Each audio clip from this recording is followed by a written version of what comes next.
Hello, everyone, and welcome to the Solutionz AMD Global Telemedicine webinar.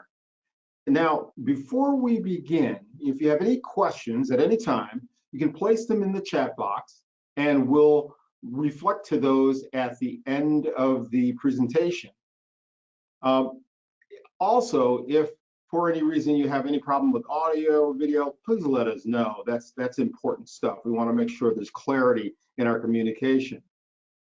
Now, as we move forward, I think it's probably important to let you know that we have a very special guest with us today.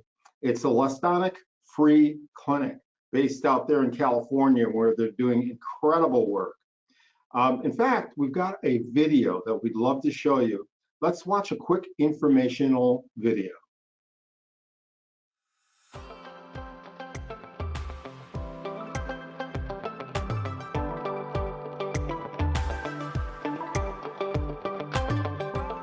I really enjoyed using the Agnes system. I think it's been pretty seamless. There's a small learning curve, but once we figured out with the first few patients, we really were able to get to have really good patient encounters, and it's been a great tool. Right before each encounter, I open up the tablet and look at the notes just to see what's going on with the patient, and then because I have my patient encounter note open simultaneously to the window where I can see the patient, I can type simultaneously, and I feel like that's actually really efficient. It allows me to streamline my ability to kind of simultaneously see a patient and also take down a good history and documentation. So that's sort of been what my general routine has been with these appointments. What it can do is that it can ensure that a larger or broader community of patients can be seen. So, sometimes, patients will be out somewhere like in San Bernardino or in an area where they don't have easy access to providers. So instead of having the providers come out to those areas, they can be seen there. And then the provider can sit in the comfort of their own home or at the Orange Clinic or where have you. And that allows just a larger community to be seen. It increases patient convenience because they don't have to travel how many hours they have to travel in order to get to Orange or any of the other clinics. Get the video so I can see the patient and I can see the MA. In terms of being able to use a stethoscope or otoscope, there's a scope functionality that allows you to switch to either one of those instruments. And that's actually been really good because you can really do a high quality ear exam or really listen to the heart and lungs pretty efficiently. And I think that's been my favorite part. I think that's makes it better than just using Zoom to do telemedicine, right? Is that you really get that functionality. So I think that's the biggest positive Agnes. Nothing beats face-to-face contact, but you get a lot of the functionality, and especially when you have really great MAs like Lastonic has, you get a really good exam and really have an opportunity to do a meaningful patient encounter.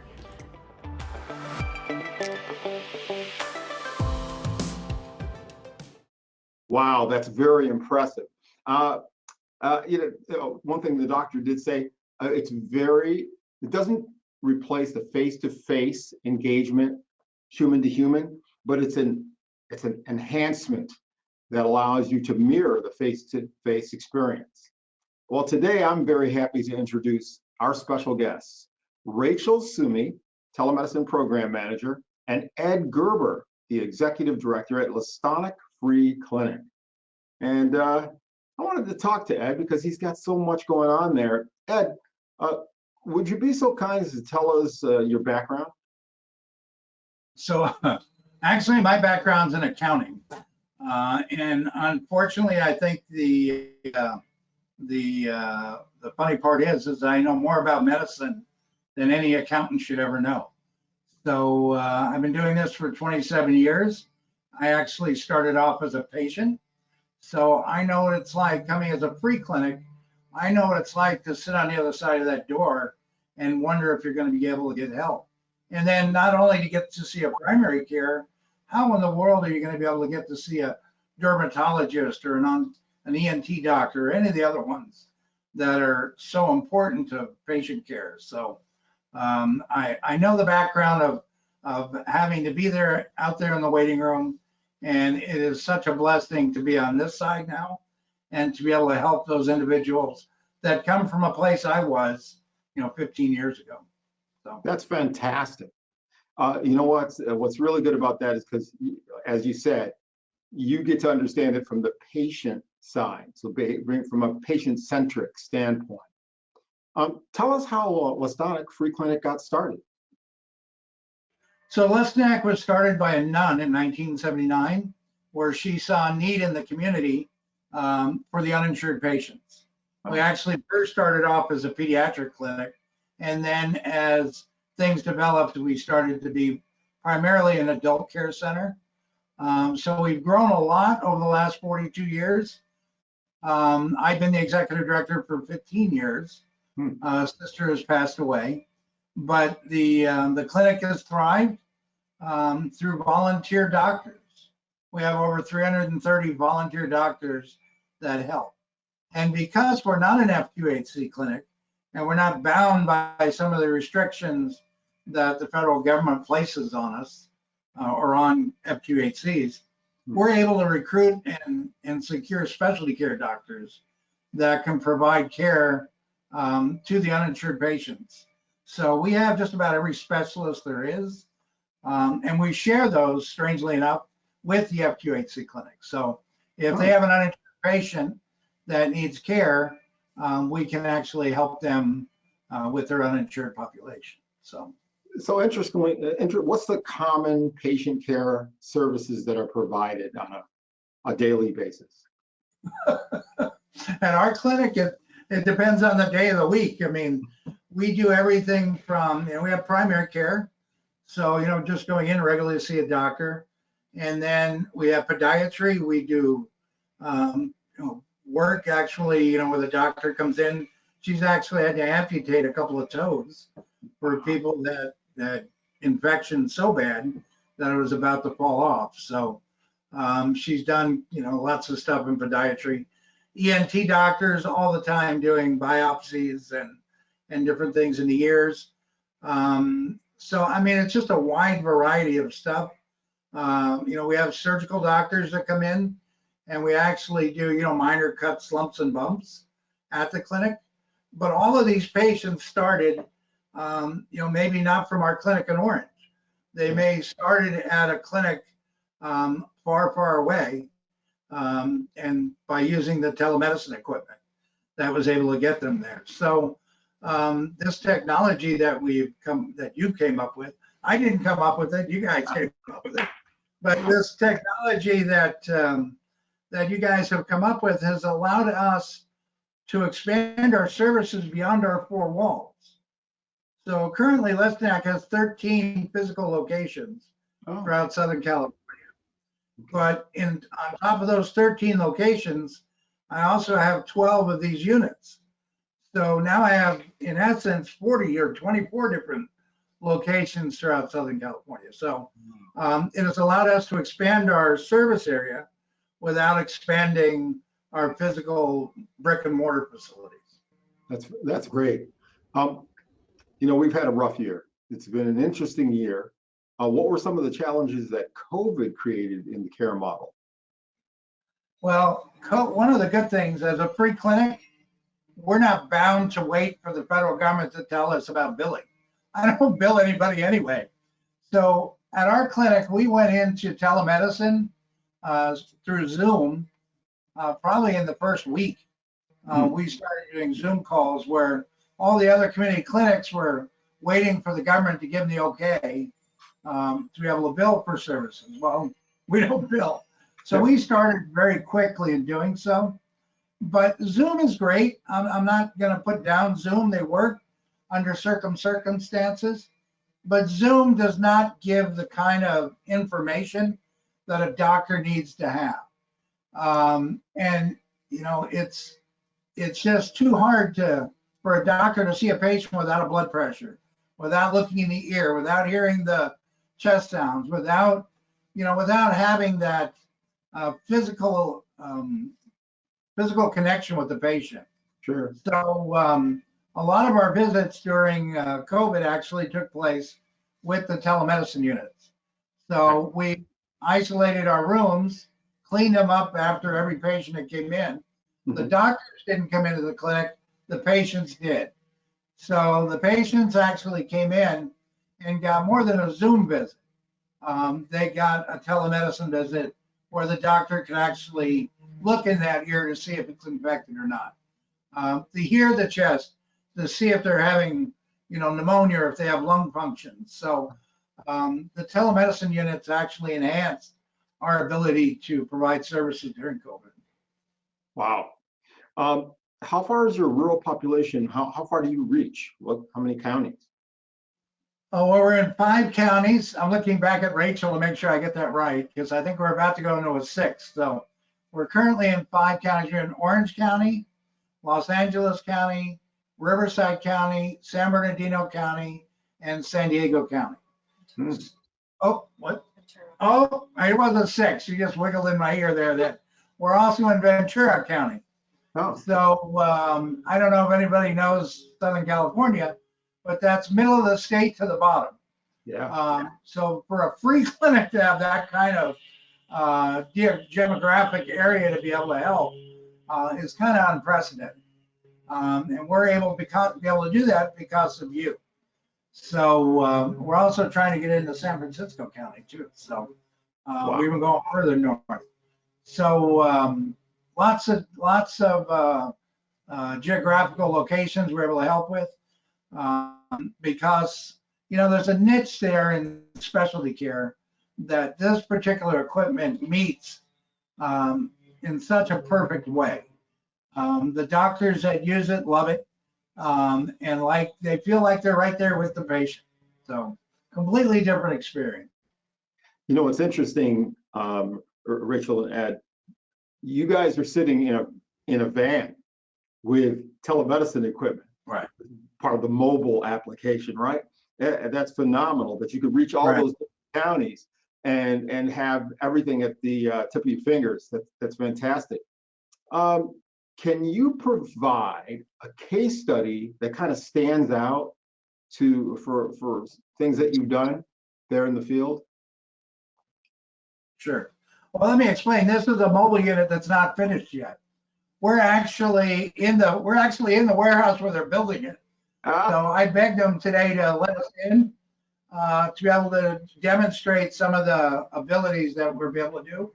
But before I have Rachel do that, a case study that I wanted to get in, it's not a case study yet, but we just partnered with the American Red Cross, and in Orange, Riverside, and San Bernardino counties, we will provide emergency services to patients in the event of a disaster. So if there's a fire somewhere and they end up having to evacuate to a high school, because this unit is fully self-contained, I can go 40 hours without plugging it in. Wow. And everything will work.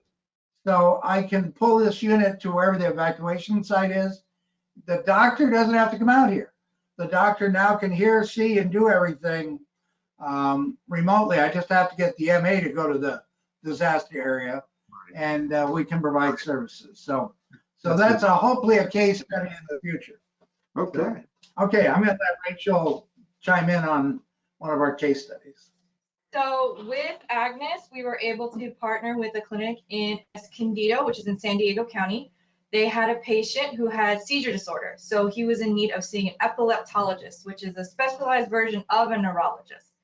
So the epileptologist that we work with is based in Orange. That's about like 2+ hours away from San Diego. But with Agnes, they were able to be seen through telemedicine. And now after a couple visits, he's on medication and we are working to try and get him free brain surgery. Wow. That is. So yeah, because of this equipment, this gentleman's going to get what, $500,000 brain surgery done absolutely free. Wow. Well, I'm actually kind of proud. That's amazing. That's amazing. Well, you should. How do you see your programs expanding into any other care models that you'd like to see it expand? Well, outside of the Red Cross application, just to be able to get more doctors, more applications, more sites, more locations, to be able to do this. One of the things that we've been able to do and we're hoping to expand on is, we use volunteer doctors. Most of those volunteer doctors come to our clinic in Orange.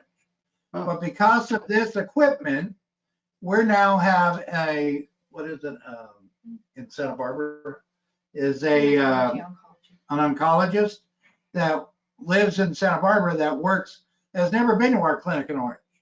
So she only does her work through Agnes. We have another doctor that's in Maryland. He's California licensed, but he's an ENT. So we're able to expand not just the reach of our clinic to the patients, we're able to expand our reach to the medical doctors that may not live in our area to recruit more doctors to volunteer. Wow. We have, and we have a cardiologist in northern LA County that volunteers as well. So lots of applications to this. My Lord. So here's the magic question. We're going to skip this one question, but we're going to go right to, how are services funded? That's got to be a stickler, right? Oh, well, we work on a volunteer model. So none of our doctors, I give them a raise every year. I double their salary. So get nothing the following year as well. So the doctors all do it because they want to help patients. Yes. So they volunteer their time. We have a lot of retired doctors that volunteer. We provide their malpractice insurance. Mhm. So they're able to assist. So the good part is the funding for the doctor is the doctors are funding it. There is no cost to that. Wow. The rest is through grants and private donations. Very So good. we don't ask the patients for money. Everything we get is through private funders and grants. Most of the equipment that you've seen, or over half of the equipment that we've gotten, is through one person, the Thompson Family Foundation. So they fell in love with what we're doing, and they purchased half of the equipment that we actually have. Amazing. And then we have Dell Woods. Dell volunteered, paid for one of the machines. So we've had different funders jump on board to buy them. But everything we do is, as tight wadded as I can be. I will squeeze a penny till it cries, just to keep the cost down so we can expand services. So we do what other clinics, run a budget of $8 or $9 million a year. We do on a budget of about 1.5 million. So we really keep the dollars down as best we can. Well, you're a good model for a lot of duplication. I hope that your program grows exponentially. I thank you very much for your time. We're going to move into applications and use cases, but I want to thank Lastonic for showing up and giving us some thoughts that I hope people found valuable. We're going to look at some use cases and applications so that you can kind of get a glimpse of the capabilities of the Agnes software and, of course, AMD Global Telemedicine. The standard use cases are growing as new medical devices are being introduced. And interestingly enough, doctors come to us all the time bringing medical devices that help expand the telemedicine services. When you look at different use cases, pediatric care, primary care, post-acute care, primary specialty care, some duplication in some of the medical devices is seen, such as in pediatric care, you'll see stethoscope, ENT, dermoscope, general imaging camera, dental camera, spirometry, and vitals. In primary care, similar medical devices are being used, except now we add on EKG, colposcopes, and ultrasound. That's more for the women's health. And so we're expanding in those areas as well. When it comes down to geriatric care, we look at post-acute care and stethoscope, vital signs monitor. And when you get to dermoscope, now you're also including wound care and, of course, EKG. Specialty care are the wearables. We've all heard about the vitals, blood pressure, SpO2 temperature, and of course the respiration tools that can be used on a downloadable phone app. Next screen, please.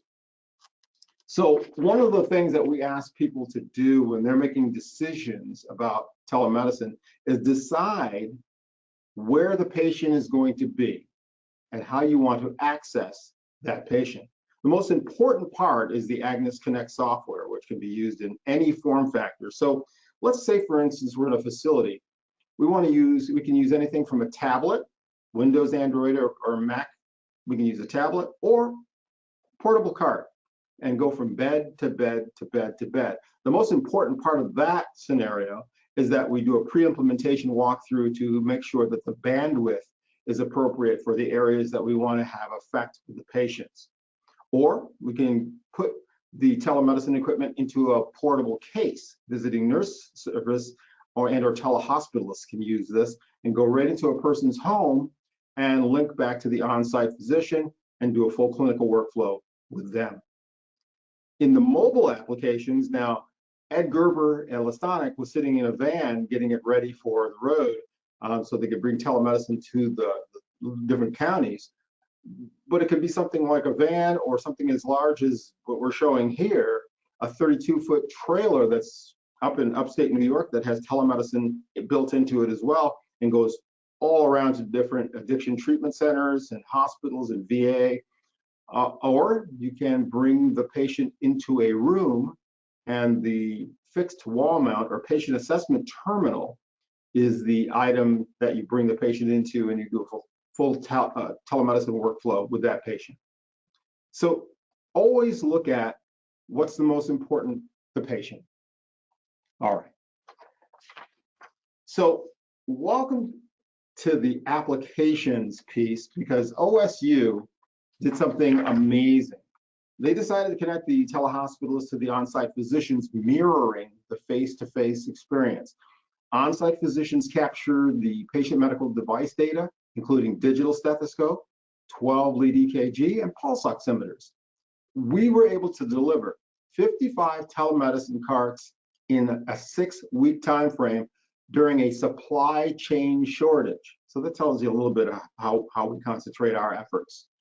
We know how important getting the right tools into the right hands is. Next screen. Larger health groups such as Adventist over on the West Coast, their goal was to reach the underserved patient communities in multiple states, California, Hawaii, Oregon, and Washington, for example. They wanted to remove the barriers to care. And their focus was managing behavioral health, psychology, psychiatry, addictionology, and therapy services from one easy-to-use platform. And they just chose different form factors for that to happen in. And we put that telemedicine capability in their hands, and they've been doing extremely well. One of the strengths that we brought to the table for Adventist was the ability for us to either link into their EMR, which happened to be Cerner with that group, and or be able to move patient information into non-EMR environments through the ability to take the patient information and turn it into a PDF. So we had a number of different ways to make that transition happen. Adventist is a very innovative group, and we're proud to have them as our client. Next screen, please. Or some forward-thinking doctors, Dr. Sam Gonin saw an opportunity to give consistent care to the geriatric population in skilled nursing facilities. They were growing their businesses from 21 facilities to over 427 facilities. And the goal was to treat more patients in place so that they could avoid unnecessary transfers and reduce hospital readmission rates. Now, the key to that is they were really ahead of their time. As we all know what's going on with the skilled nursing facilities now, I mean, they're really getting blamed for things that are not within their control. So Sam was ahead of the game and has brought really high value to the skilled nursing facilities. What you'll note, and what several counties around the country have noted, is Solutionz and AMD supported school districts around the country to integrate telemedicine into nurses' offices. This also supports the community physicians instead of outsourcing that care. This one happens to be 26 different communities, but we've duplicated this process all around the country, and we'd be happy to help you as well. Next screen. And before COVID took over the attention of everybody in the country, behavioral health and addiction treatment were the big words. Finding doctors who could administer Suboxone was a challenge, and the doctors have had a special buprenorphine waiver that most doctors did not have. By integrating telemedicine into the practice, it allowed prescription-based opioid treatment by remote certified doctors. By using Agnes Connect, ETS could connect with a remote doctor who could prescribe the Suboxone medication and supervise the treatment. Next screen. But the question would be, how does treatment with telemedicine work? For example, getting a person off of heroin, for example, was a staged process. In the beginning, the patient had to come in weekly. Once stabilized on Suboxone, they could go to every 2 weeks for 2 months.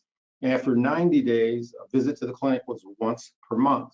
The facility is seeing 2 to 4 patients every hour. This particular group is called Evergreen. They're out in Washington, the state of Washington, and they've expanded their program, and it's just working extremely well. And you'll see a lot of these programs duplicated around the country. Well, that ends our case study review.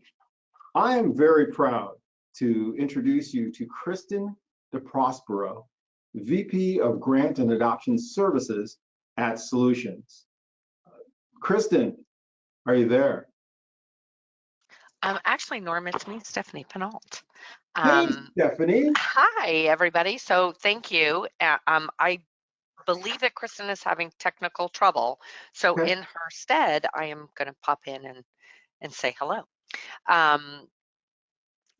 First of all, thank you for having me. Of course. And there, can you see me now? Yes, we can. Okay, I'll move this way. So welcome everybody, and thank you so much for your time today. I have been asked to talk to you all about Solutionz, and Solutionz works in tandem with AMD and other companies, and what we do is we offer what we call GPS services, so grant program services.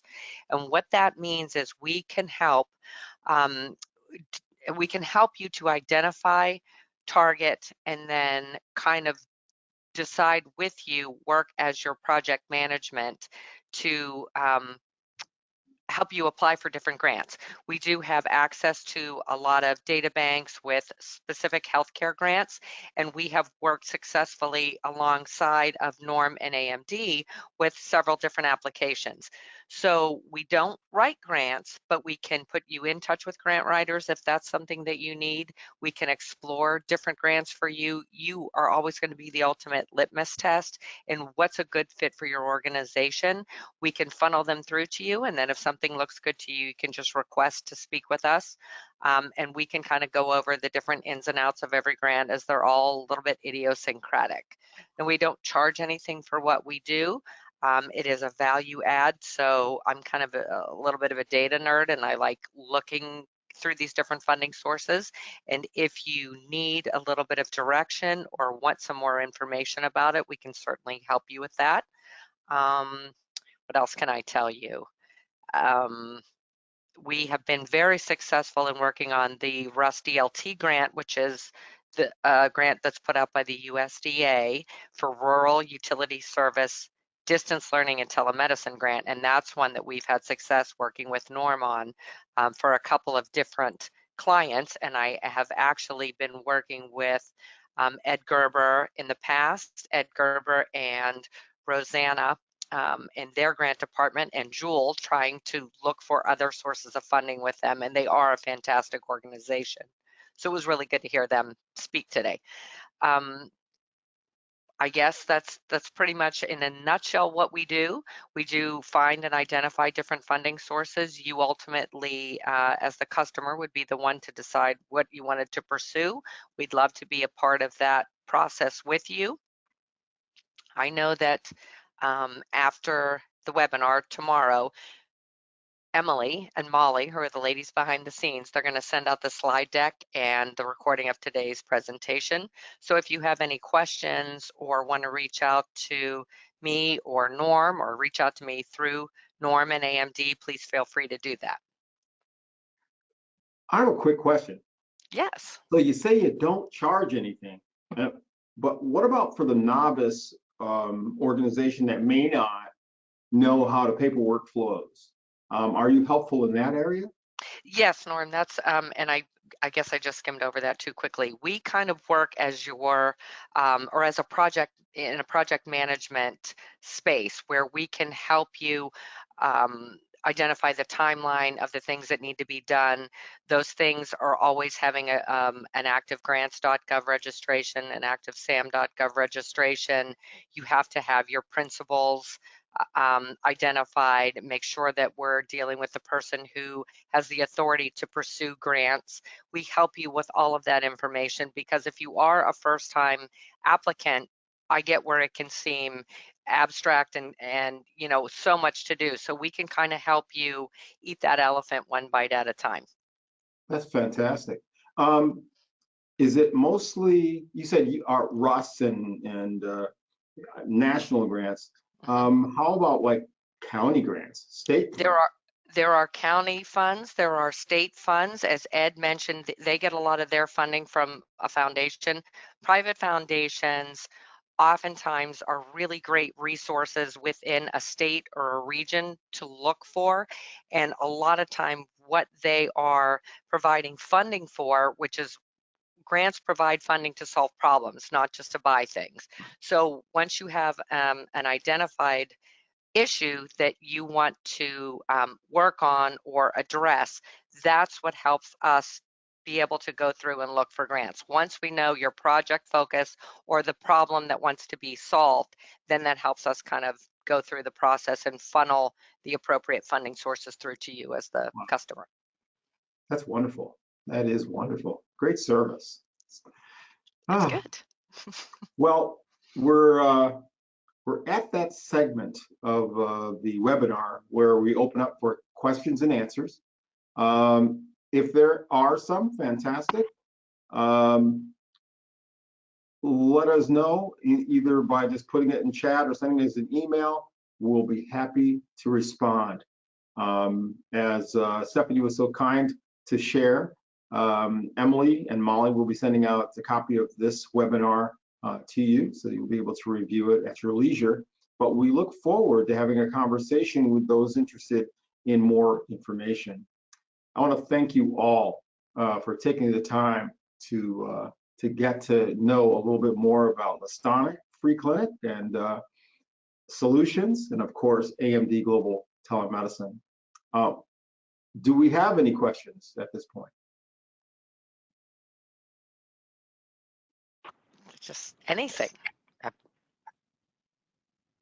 Why is the sky blue? Oh, that's not it. All righty. Well, if that is that'll be the end of our webinar, and we look forward to the next series of webinars that we'll be putting together as a team, and look forward to hearing from all of you. Have a great day. Thank you so much.